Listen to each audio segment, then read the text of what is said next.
Hi,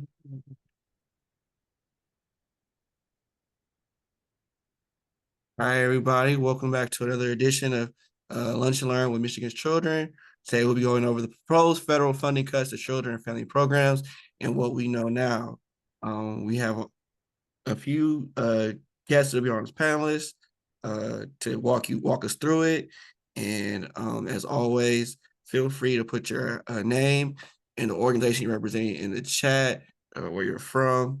Also, to remind you, this program is being recorded and will be posted on YouTube and is currently on Facebook Live. If you want to find supporting resources or program notes and a link to this recording, it's going to be on our website, michiganschildren.org/lunch and learn / where you'll be able to find any resources from today's program.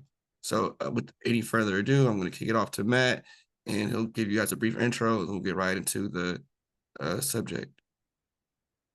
All right. Thank you, Stephen. Excuse me. Thanks, everybody, for joining us.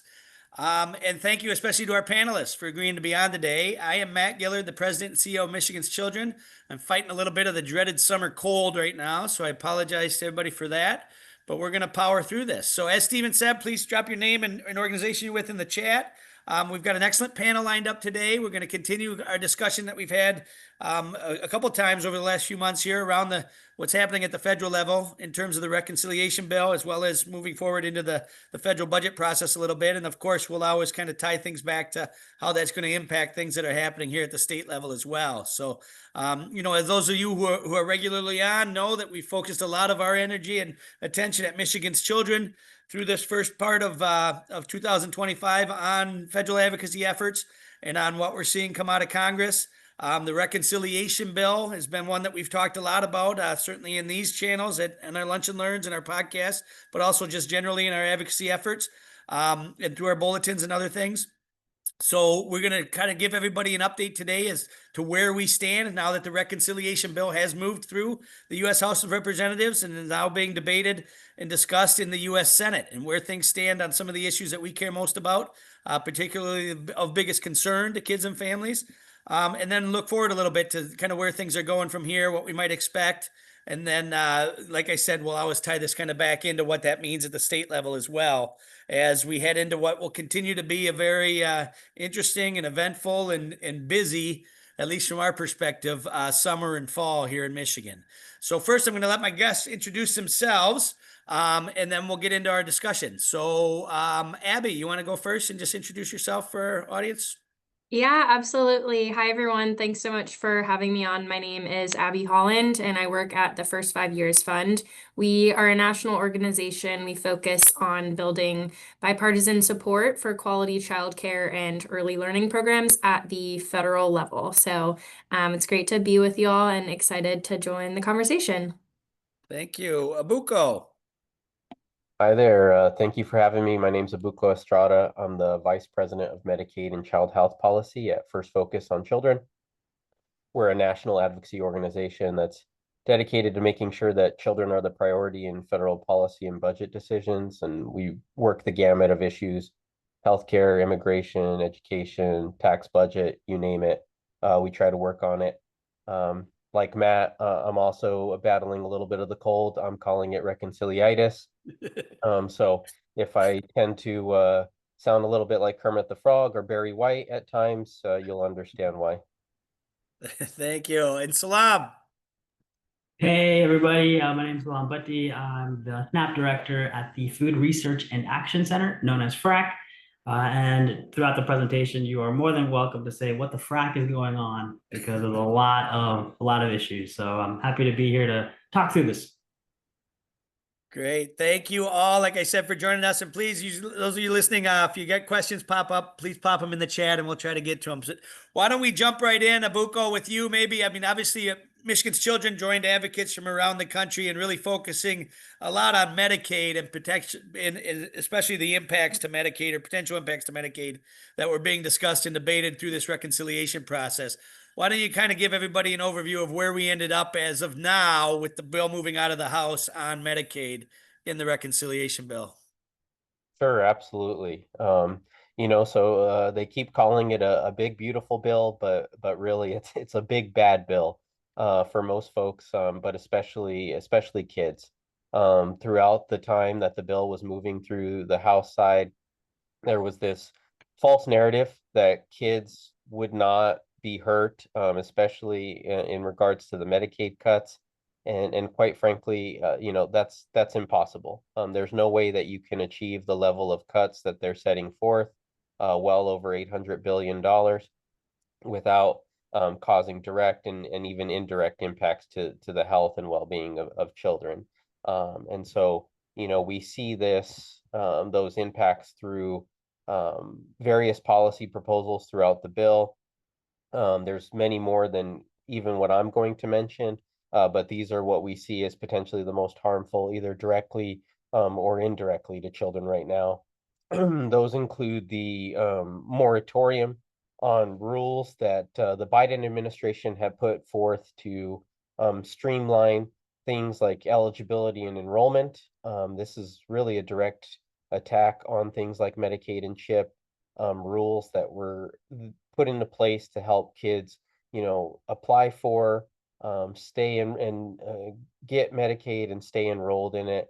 It also has implications for CHIP, because the Biden administration had also prohibited states from using things like waiting periods for kids who had fallen off of private coverage, things like lockout periods for families that struggle to keep up with the state's CHIP premium payment, and then even annual and lifetime benefits on CHIP. And so getting rid of those is a direct impact to kids' coverage. And there's also other provisions like reducing retroactive coverage in Medicaid from 90 days all the way down to 30 days. That's especially critical for children and pregnant women. There's a penalty in there for states that provide coverage to immigrants, which would reduce the expansion matching rate by 10 percentage points, from 90% down to 80% for states that provide either financial assistance or quote unquote comprehensive health benefits to residents who are ineligible for Medicaid due to their immigration status. And that's whether they provide that assistance through Medicaid or any state developed program, they would see that penalty. As of right now, I know of at least 14 states plus DC that provide some form of coverage to immigrant children regardless of their status. And so a lot of implications there. There's also a moratorium on new provider taxes, which is, some of you may know, is really a critical mechanism for states to be able to raise revenue to help fund their share of the Medicaid program. And so capping those, it can really hurt states, especially if we do end up heading into a recession. Certainly if other pandemics occur or natural disasters, states won't be able to respond as easily by improving their revenue base due to that moratorium. And then there's also a banning of federal Medicaid and CHIP dollars for gender affirming care. In the original version of the bill, that was limited only to minors, but in a last minute expansion, they put that ban on all enrollees. So a huge attack there, certainly for the LGBTQ community. And then finally, on the Medicaid side, there's also work requirements that would be imposed. Those were supposed to be started in 2029 in the original bill. And then again, last minute, they accelerated those to start at the end of 2026. There are exemptions in there for parents and caregivers of small children. But as we know, work requirements are really designed to push people off of coverage. And children get impacted, one, just by that disruption of financial security, but then also as parents are navigating red tape, it's more likely that kids are also likely to fall off of coverage. So I know that's a whole lot. Happy to answer any other questions if folks have any.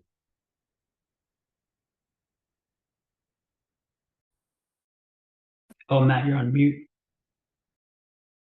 Sorry, I was muted there, but a lot to unpack there, for certain. I'm sure we'll get to some questions at the end. A couple of the things that we focused on a lot here in Michigan, from Michigan's children's standpoint, but as advocates, is you mentioned the moratorium on provider taxes. Michigan was one of the early adopters, I guess, of that kind of practice, and really, you can not too far out in the future, you can foresee real challenges from the state standpoint of coming up with match dollars and being able to expand programs and others without the ability to do provider taxes. Another area that's, I think, highlighted throughout a lot of what you talked about is the impact on rural hospitals.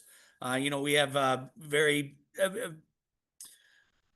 significant geographical rural areas in Michigan, but a fairly strong healthcare system that's really centered around our rural hospitals, that are, wholly dependent upon Medicaid and consistent and stable Medicaid funding for their existence. And so there's some real concerns. We've worked closely with the Health and Hospital Association about trying to highlight those. But so as you can see, a lot still around Medicaid. There was a lot of focus on Medicaid and potential cuts to Medicaid as a part of this process. Why don't we move on, talk a little bit about some of the other things that are included in the bill, and then we'll come back, Abuko, and kind of speculate on where we go from here. But Salam, why don't we jump into another issue that certainly emerged through this process and really at the end became a real big issue as well, for us at Michigan's Children, and I think most advocates who are engaged on this, was the SNAP program and the changes and challenges to the SNAP program that are included in the bill as it passed the House. Yeah, so there's a high level is approximately $290 billion cut to the program over 10 years, which is the largest cut the program has ever faced. And it's really concerning because we were gearing up for a $230 billion cut and trying to push back against that. So they found some more areas to cut, which was blindsided everybody. So what are these cuts? Well, we'll talk about a few of the big ones, the big three we call them. One is something that was in play last year too. If you were in the Farm Bill arena, we were talking a lot and often about protecting the Thrifty Food Plan. And the Thrifty Food Plan is the formula that determines what people's SNAP benefits should be. And over its 49-year history, it was never adjusted to reflect current dietary guidelines, what people are buying in stores, reflecting the various and variety of foods and beverages that enter the markets every single year. So it was an outdated formula, and as a result, the benefit amount was always outdated and losing its purchasing power. So the 2018 Farm Bill did away with that and said, hey, let's look at this again and let's adjust the Thrifty Food Plan moving forward. So in 2021, the new Thrifty Food Plan came out, and the SNAP benefits increased from an average of $4.80 per person per day to $6.16 per person per day. Great step in the right direction, but still not where we need to be. However, Republicans want to freeze that. They're not happy with it, and they want to stop it. So the proposal brings that back and says we are going to stop future benefit increases through the Thrifty Food Plan. So that's about a $37 billion cut moving forward. The second thing, and the tie-in with Thrifty Food Plan and child nutrition, is that if Thrifty Food Plan is frozen, then that also will freeze the increases for summer EBT as well. The second thing is time limits. Time limits are often known as work requirements. We call them time limits because you're putting a time limit on a basic human right, which is food. And what this time limit does right now is if you are able-bodied and you don't have any dependents, meaning you're fit for work and you don't have any kids, then you have to work 80 hours a month, 20 hours a week. Otherwise, you are no longer eligible for SNAP. And the time limit is that you have 3 months to find that job. Otherwise, you are removed from the program. And that 3 months is only good for a 36-month period. If none of that makes sense, it's not designed to make sense. It's not scientific. It's not mathematical. It's not nature-based. It's just cruel. So what the current age limit is it's from 18 to 54. the proposal seeks to increase that time limit from the age of 54 to 64. So now you have this new pocket of older adults who already, have health issues that don't qualify as a full-on disability. You have age discrimination, so it's going to be harder for them to find jobs. You have a lot of new skills that they may not have for this economy, and a lot of manual labor that they just wouldn't be able to do. So this in effect is removing older adults from the program, and the Congressional Budget Office estimates about 3 million people in this age group would be removed from the program. So no longer will they have food assistance, but they also don't even have an income. So it's going to be a very precarious time for them.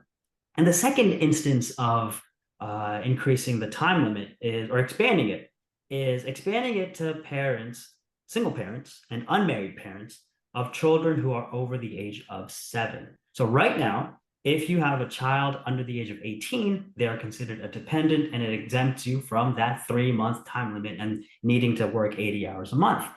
Now, with this proposal, it seeks to force you to work while your child is in school, is what they say. So this would mean that a single parent, has to find a job that's child-friendly, that would accommodate them for having to take off work when the child gets sick without firing them, and giving paid sick time, would accommodate when schools are suddenly closed or for long summer breaks and spring breaks and winter breaks. So you're not going to find that job. And as a result, this is another way to remove people from the program. And it's really sinister here because when somebody is unable to meet these work requirements, then that house, let's say it's a single mom or a single dad with 2 children, a household of 3, they would get benefits for a household of 3 right now. But if this goes through and the adult is removed from the program, then that household of 3 becomes a household of 2. So the benefits are decreased, and now they have to stretch that money a lot harder. So that's another proposal. And the third one of the big 3 is the cost shift. And this is a big one. This is changing the entire structure of how SNAP is administered, which could really ultimately destroy the program. And here's how.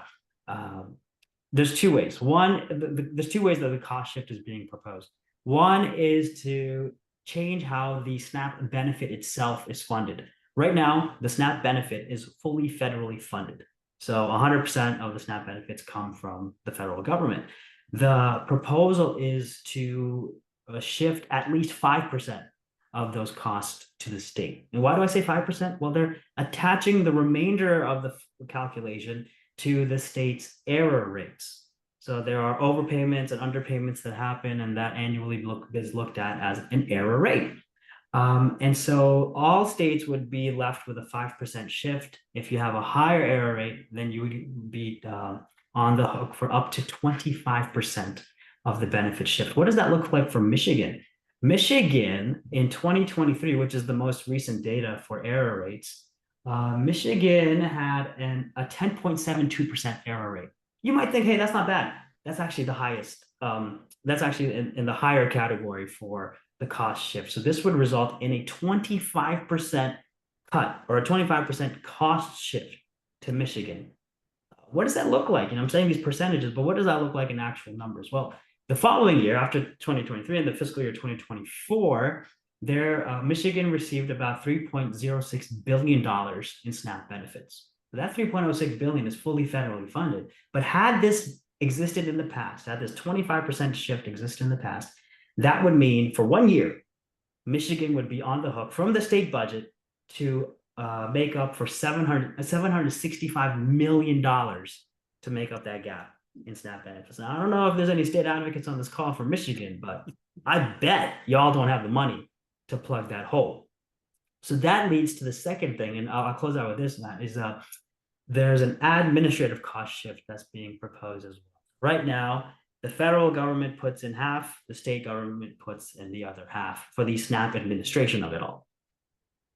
So what the proposal is increasing the state contribution to 75% and reducing the federal to 25%. And this means, so let's say, for example, and looking back again at 2023, $191 million is what Michigan put in, and the federal government put in about 177. If this proposal existed in the past, then this means that Michigan would have to put in an additional $85 million per year, which would be $276 million total, on top of the benefit shift of $765 million. You're looking at $1 billion just for SNAP and the administration of it. So what does this mean? Like, these are big numbers, and is the state obligated to do it?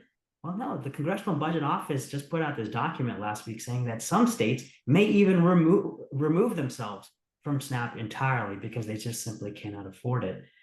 So that's one of the issues that we are up against. Also, another issue is that if states try to make things work, if they pull back on SNAP expansion that's happened, and maybe instead of looking at 200% of the federal poverty level, they go to 180 or 160, or maybe all the way back down to 130% of the federal poverty level for that gross income test of SNAP, then that means entire families will be removed from the program, entire families who are in need of the program.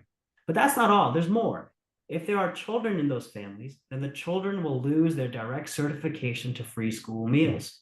And the children under 5 will lose that adjunctive eligibility to WIC. So it's not just a ripple effect that we're going to see, we're going to see a shockwave that's going to just really make us take a whole mile leap back in combating food insecurity in this country and helping kids and people put food on the table. Yeah, thank you. Thank you for that, Salam. There was a lot there. I think the two things you highlighted kind of towards the end, I mean, obviously the cost shift to the states. Michigan would be in a very difficult position to even meet the 5% threshold if our error rate was lower. The 25%. We're just coming off of a May revenue estimating conference where it showed our state revenue projections are actually down significantly from where they were just in January, due in large part to the tariffs and the impact that the tariffs had, especially on our automobile manufacturing industries, which Michigan's economy is obviously very reliant upon. But no, these are very, very big concerns, obviously, for us at the state budget end, and something that we've really focused on from an advocacy standpoint here for the last couple of months. So we're going to kind of shift a little bit, and then we're going to get back to kind of speculative where we think things can go and maybe some things we can do. But let's jump over to Abby. Abby, I know your focus at First 5 Years Fund is really childcare and early learning.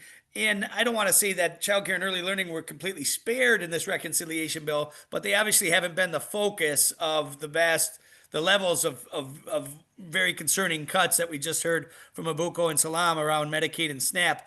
But let's talk a little bit about prospectively here at the federal level. So what's confusing, even for those of us who are living in this stuff, that at the same time this reconciliation bill is going on, we also are starting the regular federal budgeting process for the next fiscal year, which is kind of behind the game here a little bit, like we are in the state. But let's talk about some of the threats we see to childcare and early learning from the federal level as we speak right now.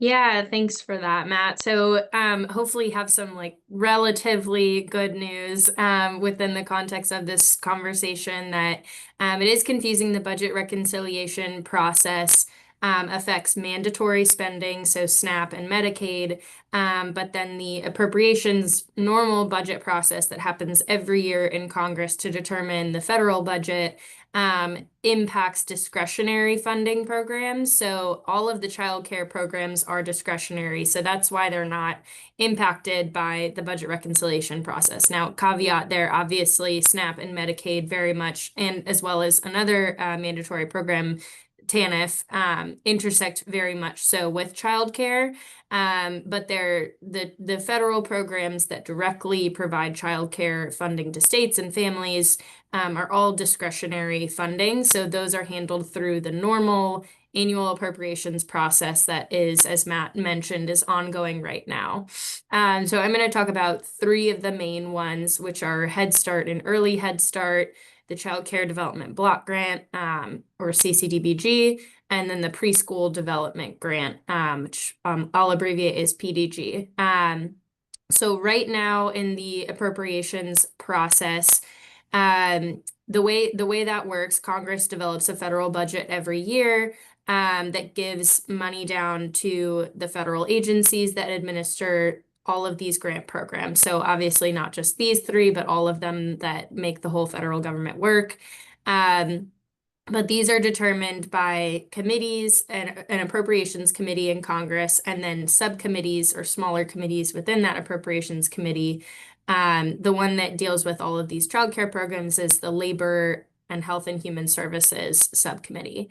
And before the appropriations process kind of officially kicks off in Congress, members who are not members of Congress who are not on that appropriations committee directly do have an opportunity to make formal requests with the committee on funding levels that they'd like to see for those programs.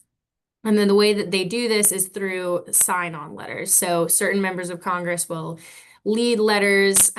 We had members on both sides of the aisle this year lead letters advocating for increased funding to Head Start, to CCDBG, to PDG on both sides of the aisle. And those members of Congress will circulate these letters to try to get other members of Congress, their colleagues, to sign on to kind of show the Appropriations Committee how much robust support there is for these programs. And that really makes a big difference in how the federal budget is then formed each year. So we had hundreds, I think, I'll pull the number in a second, but we had, hundreds of members of Congress on both sides of the aisle this year sign on to these letters in support of that funding for all three programs. And so really great news on that front. And what happens next is the Appropriations Committee throughout the summer will be forming the budget through 12 separate funding bills. And then the fiscal year deadline is September 30th. So by that point, the House and Senate will have had to pull together all 12 bills, reconcile the differences between the two chambers, and then vote to pass a budget. So right now, where we are in the process is the Appropriations Committee itself hasn't started crafting that budget, but they have these official requests from members showing really strong support for Head Start, CCDBG, and PDG. The one I think that is most encouraging is Head Start. There were more signers on both the Republican and Democratic Head Start funding request letters than we had last year, which is great, especially in the wake of there were threats to Head Start funding. A leaked memo showed that the president might be eliminating all funding for Head Start in his budget. And then we had more support shown for the program than we had last year. So really encouraging there. And that's thanks to advocacy from people like you. So if you joined in that process, thank you very much. But next steps are, you can see, we actually just put on our website, you can see if your representative signed on to one or more of these letters in support of funding for these childcare programs. I'll drop the link in the chat. I think I can do that. But you can see if your member signed on or not. We'd love for you all and members of your organizations to continue contacting your member of Congress. You can start by thanking them for signing a letter if they did. If they didn't sign a letter, contact them and ask and share with them about the importance of Head Start, CCDBG, PDG in your state, in your community, and how important that is for children and families, and ask them to continue pushing for inclusion of this funding as the federal budget process continued. Like I said, it'll continue throughout the summer. They'll have to vote on it in September. So there's a lot of continued opportunities for members of Congress to sign on to those letters. So I think I'll pause there, but yeah, a little bit of a bright spot, the appropriations process again is separate from budget reconciliation, but these discretionary childcare programs right now are protected. We of course need to continue advocating for them and for them to be continually funded in the next fiscal year. And then in tandem with that, to fight back against cuts to SNAP and Medicaid.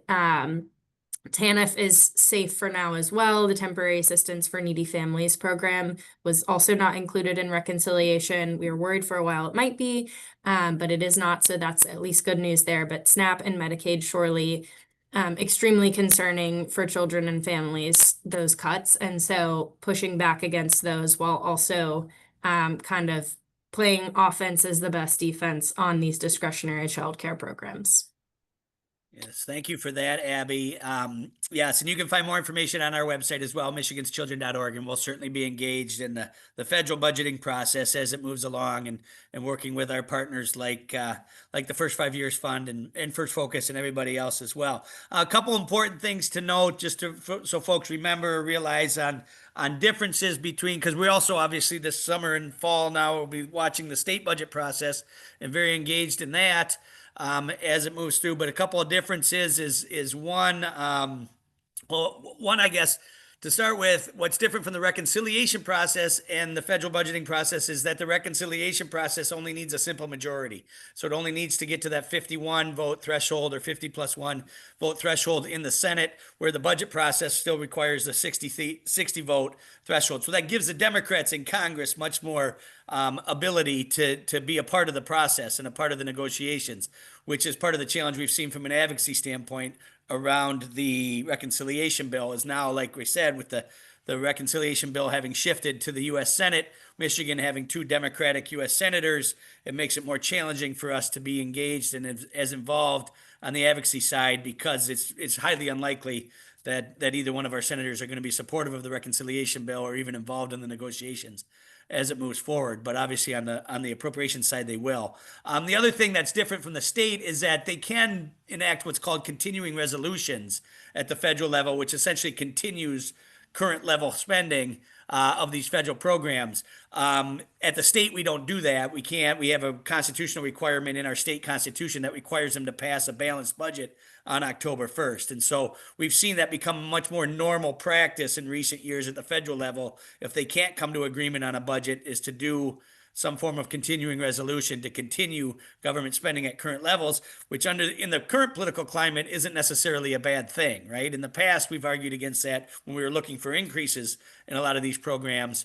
But given everything else that's happening currently politically, a clean CR would not necessarily be the worst outcome from a federal appropriations process. But that's just another challenge. So I got one question here in the chat for you, Salam, and then I want to get into a little bit of looking forward on what we can expect and where things go.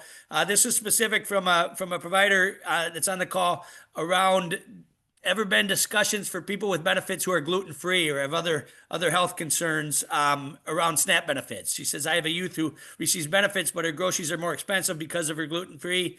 Loaf of bread are 3 times more on average and other things. Has there ever been any considerations within the SNAP program about these special health diagnoses or challenges that folks face that are recipients of the program? Not as of late. Right now, we're just on a check what we have and try to strengthen it later. We do have some vision bills on where we would like SNAP to go, but when it comes to people with health sensitivities, food allergies, and other issues, we're exploring the space of food as medicine, food prescriptions, food RX. So there may be some opportunities there to work with a provider, work with a doctor. I'm not fully fleshed out on all the details there, but if there's an intersection with food as medicine, with a doctor and prescribing those foods, there's perhaps a possibility there. Yeah. Okay. All right, Abuko, let's start kind of with you. So you laid out, I think, very clearly where, the bill as it stands, as it left the House, the challenges specifically around Medicaid were. Now the bill's in the Senate. Senator Thune, the majority leader in the Senate, has expressed a desire to have it through the Senate by July 4th. There seems to be, some varying opinions on how likely that is. But it does, to me at least, seem like we're heading towards a debt ceiling deadline sometime in July, probably mid to later July. And that seems to me to be kind of setting up as the artificial deadline for them to do this, if they're going to do this through the reconciliation process. Another piece that's included in the reconciliation bill is a huge extension of the debt ceiling, the debt limit, which, is going to be needed. There's going to be an X date given. I don't know if the X date's been given yet, but it seems to me it's shaping up to be sometime mid to late July where they'll have to raise the debt limit. And the Republicans obviously want to do this without having to negotiate that debt limit increase with the Democrats. And so once we get to that deadline, if they haven't passed reconciliation, that seems to be a lot of the incentive for doing this in the manner they're trying to do. So that could be the artificial deadline. But more importantly, maybe from your end, what are we hearing? Where's kind of the the conversation shifting, if it is, around Medicaid? What are we hearing from Republican senators, especially those that might be concerned about some of these Medicaid provisions, or some that may be looking to be even more restrictive or more hurtful to Medicaid as a whole? Where does the debate seem to be shaping up to be in the Senate? Sure. So, I'd say first and foremost, right now is a really critical time to continue to try to advocate on all of these cuts. Congress is on recess this week, but they'll be back next week. And as you mentioned, it's unclear how quickly the Senate will want to work, but we have heard and anticipate that they are going to try to work to meet that deadline of moving the bill through the chamber by the July 4th recess. It sounds like they've already started kind of writing any changes that they're looking for, and that they do not have any plans for a committee markup process like we saw on the House side. So that would give them a little bit more leeway in terms of how quickly they could move the bill. But we've also heard that there's certainly lots of pressure on them to not tinker with the bill from the House side, just due to the House dynamics. Speaker Johnson is really trying to weigh in on their side to tell them, don't change it much because I don't know if I can get it back through my side if you make a lot of changes for the bill. And so, I think in terms of what I'm hearing about Medicaid through the process is it's kind of a mixed bag, similar to what was going on the House side. You have hardliners who would like to see more cuts to the Medicaid program to help offset, the tax breaks for the wealthy, and then you have others. Senator Hawley has been one of the most vocal senators regarding the cuts, really talking about the impact that it'll have on people's coverage. And then, of course, as we've mentioned throughout this talk, the huge cost shift to states. And so in terms of the cost shift, I have heard that the Senate is potentially compiling a state-by-state breakdown of how much each state is expected to spend on key safety net programs like Medicaid and SNAP if the bill were to go through. So, that's promising. They at least want to know what that shift looks like. But then that's also an opportunity for advocates to continue to raise those issues at the state level, regardless, whether your senator's Democrat, Republican, continue to raise those stories of what that impact looks like for your state. Yeah, a couple of things to note there. So one that I think I overlooked earlier, I should have said though, is that if the Senate, and it's becoming clear the Senate's going to change the bills in some ways at least, and so the bill will have to go back to the House where it passed with a one vote. I mean, it passed by a one vote margin in the House. So the bill will have to, after it's done in the Senate, after it's changed, however it's changed, will have to go back to the House. Where they'll have to presumably concur with the Senate changes because the bill has to be passed in identical form to get to the president for signature. So that's important to note as well from an advocacy standpoint. It does also appear to me, at least, that this rural hospital issue is getting a little bit of traction within the Republican Senate caucus as well, which makes sense where you have Republican senators representing rural states, or mostly rural states, and I'm sure have similar rural hospital concerns that we have here in Michigan. And then another interesting dynamic is you have a couple of what they would consider the marginal U.S. Republican senators in tightly contested seats that are up this cycle or in cycle. So they're up for election in 26. Collins, I think, and Tillis. Collins from Maine and Tillis from North Carolina, who will certainly be targets of this. Now, the political dynamic in the Senate, right, is at 53, so they could lose 3 votes. And it'd be a 50, so they can lose 3 Republican senator votes. It'd be 50-50, and then presumably Vice President Vance would be able to break that tie. So it's a similar, narrow margin, not quite as narrow comparably to what we saw in the House, I guess, but a similar narrow margin that the Republicans are dealing with in the Senate, and obviously a lot of focus. So one thing, Abuko, before I jump on to Salam about some of the things we're hearing around SNAP. So if they don't do a committee markup process, does that mean they're going to write this behind closed doors and this is all going to come to the floor in one big flurry of 1,000 pages? Essentially, yeah. And I mean, we kind of still even saw that play out on the House side, right? Like they went through the committee markup process, but then at the last minute, they had a manager's amendment that ended up changing a lot of the provisions in the bill. And so a lot is going to get done behind closed doors in this process. Yeah, which makes it challenging, obviously, from an advocacy standpoint, but is really part of the reason why they do this reconciliation, right? Is to make that happen.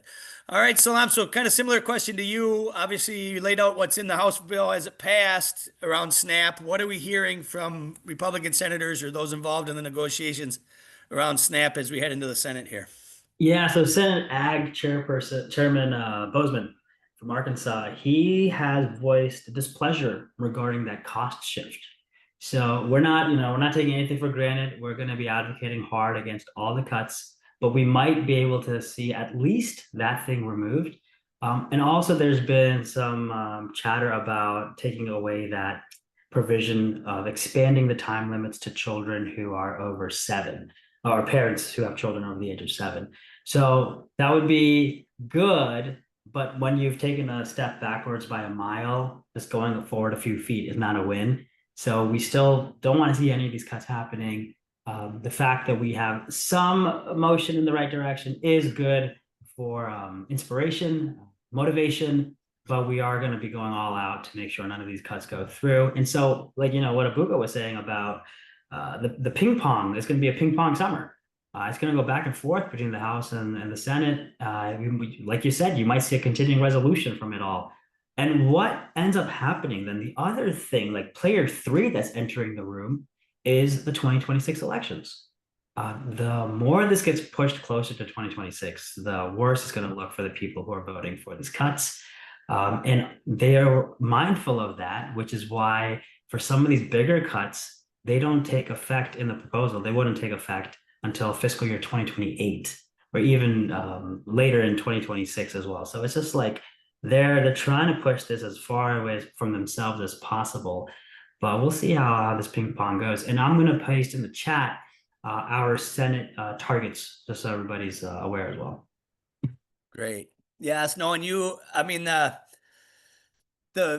idea of these cuts not taking effect till, prospectively out into the future became a big issue, right? Towards the end, even on the House side of that debate, because the conservatives who want to see the spending reduced sooner are pointing to that and saying we got to speed these things up so that we can get these cuts into place. Because remember, everyone is going to remember this whole thing, this entire process is being done so that they can extend and expand these massive tax cuts that were enacted under the first Trump administration that are set to expire at the end of this calendar year. And so I think everybody anticipates one way or another the tax cuts are going to get extended, whether it's done in this reconciliation process, where then the conservatives are really going to hold out to try to make sure that there's a significant level of spending cuts to attempt to pay for some of these extended and expanded tax cuts. President Trump made a number of promises through the campaign process to expand tax breaks to even more folks, and those are included in large part in this bill as well. And so the effort to try to pay for these is where the rubber's hitting the road here, and where they're trying to do with this reconciliation bill. And Abby, I saw you put in the chat as well some more information or a link about the funding letters. Let's talk a little bit from your end on where you kind of see this playing out from the early childhood perspective on the budget, and how much opportunity you think there might be even for expansion of funding in some of these areas like childcare. We've seen significant bipartisan support for childcare at the federal level, and here in Michigan at the state level as well.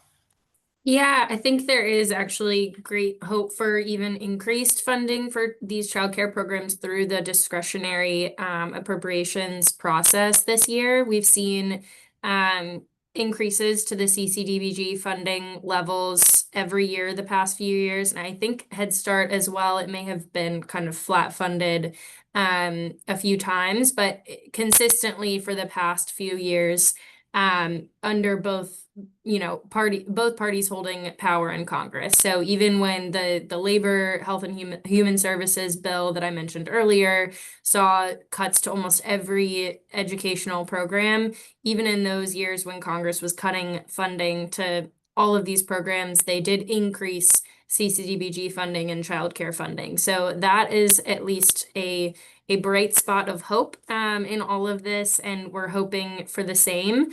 All of these funding letters, I did link them. You can see they all ask for increases in funding. Except for PDG, we asked for robust funding. That program, unfortunately, even the Biden administration last year decreased funding for that program in their proposed budget. And so it's been just an uphill battle advocating for funding to that program, which is very important. We also have information on our website about how Michigan has benefited from that I encourage you to go look for, and I can put that in the chat later as well. But I think all in all, we're in a good place with Head Start, with CCDBG.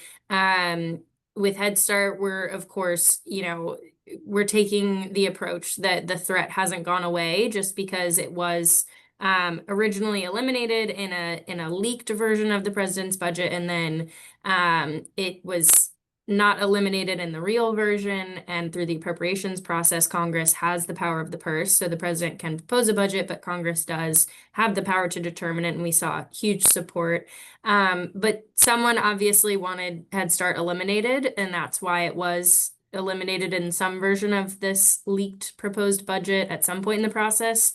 That person lost, but we don't think that threat goes away just because they lost this time. So we're very much still fighting to protect and increase funding for Head Start. But we will see what happens in the coming months as these committees put together the budget. But so far, everything is in a good place. We saw a really strong start with where all the letters landed. Great.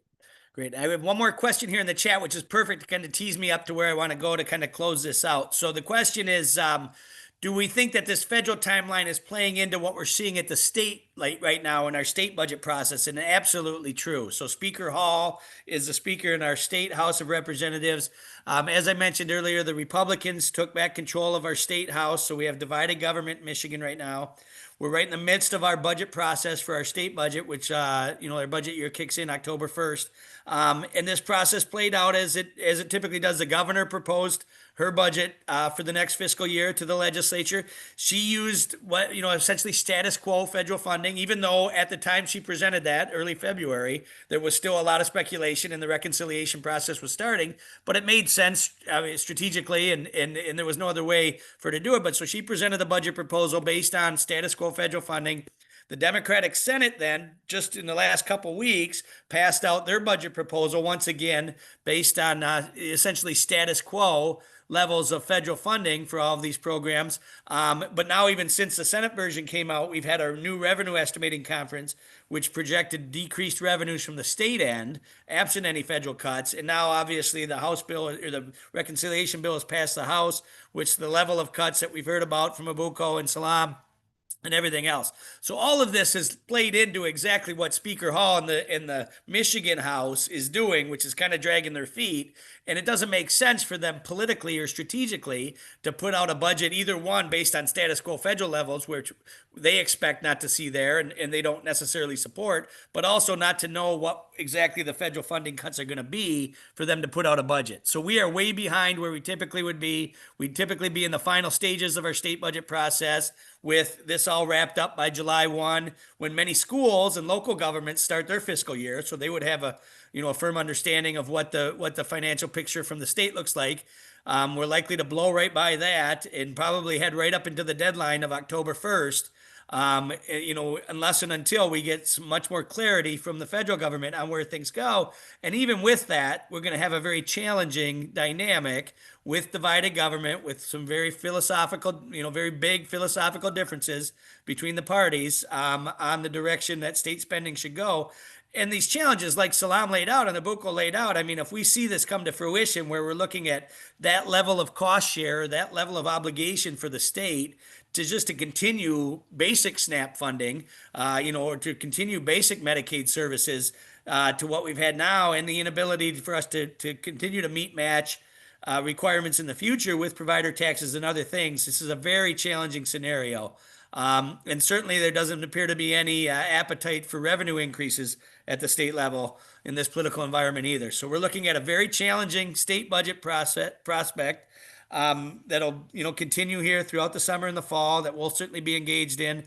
And then obviously all of this still happening at the federal level with the reconciliation process playing out in the Senate right now, but the budget process overall for the federal government starting, and then the reconciliation bill certainly having to go back to the House at some point here over the summer as well. So lots to keep updated about.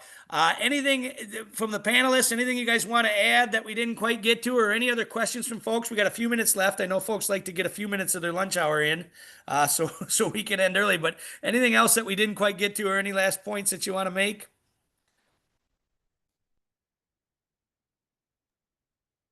I think I'll just jump in just to say the one thing for me is don't give up. This process is far from over.